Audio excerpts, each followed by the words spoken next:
Hello friends, welcome to eat with Saran. இன்றைக்கி ஒரு சூப்பரான பீனட் கேக் தான் பார்க்க போகிறோம். செம்ம டேஸ்ட்டாக இருந்துச்சு, நீங்களும் ட்ரை பண்ணுங்கள். ஃபஸ்ட்டு அதுக்கு மிக்ஸி ஜாரில் 1.5 டேபிள் ஸ்பூன் சர்க்கரை சேர்த்துக்கலாம். நல்லா நைஸாக அரைச்சிட்டு வேறு ஒரு பிளேட்டுக்கு மாற்றிடுங்க. தனியாக ஒரு பிளேட்டில் இருக்கட்டும். அதே மிக்ஸி ஜாரில் 1 கப் வறுத்த வேர்க்கடலையை சேர்த்து நல்லா இந்த மாதிரி எண்ணெய் பிரிஞ்சு வர அளவுக்கு நல்லா நைஸாக அரைச்சிடுங்க. உங்ககிட்ட கடையில் வாங்கக்கூடிய பீனட் பட்டர் இருந்தாலும் பரவாயில்ல, அதுவே நீங்கள் சேர்த்துக்கலாம். இது கூடவே நான் அரைச்சி வச்சுருக்க சர்க்கரையை சேர்த்து நல்லா கலந்துட்டு ஃப்ரீசரில் வச்சிடலாம். ஒரு 2 மணி நேரம் அப்படியே ஃப்ரீசரில் இருந்துச்சுன்னா நல்லா கெட்டியாயிடும். நல்லா கெட்டியாகும் போது தான் கேக்குக்கு சென்டரில் நம்ம வைக்க முடியும். அடுத்தது ஒரு குட்டி பவுலில் 1/2 கப் நல்லா சூடாக இருக்க பால் கூட 1/4 கப் நாட்டு சர்க்கரை சேர்த்து நல்லா கலந்துட்டு ரெடியாக வச்சுக்கலாம்.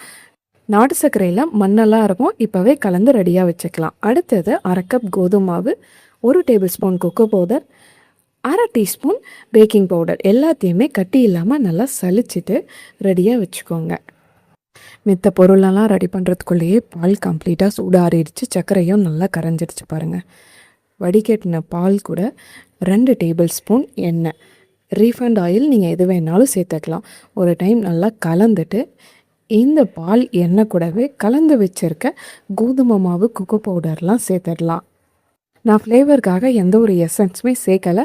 நீங்கள் ஒரு வேளை சேர்க்குற மாதிரி இருந்தால் 1/2 டீஸ்பூன் வெனிலா எசன்ஸ் சேர்த்துக்கோங்க.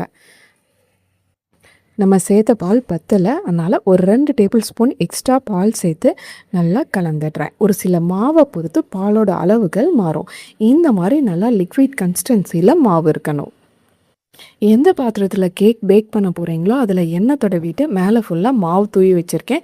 அதில் கரைச்ச மாவுலேருந்து பாதி மட்டும் அதில் சேர்த்துக்கலாம்.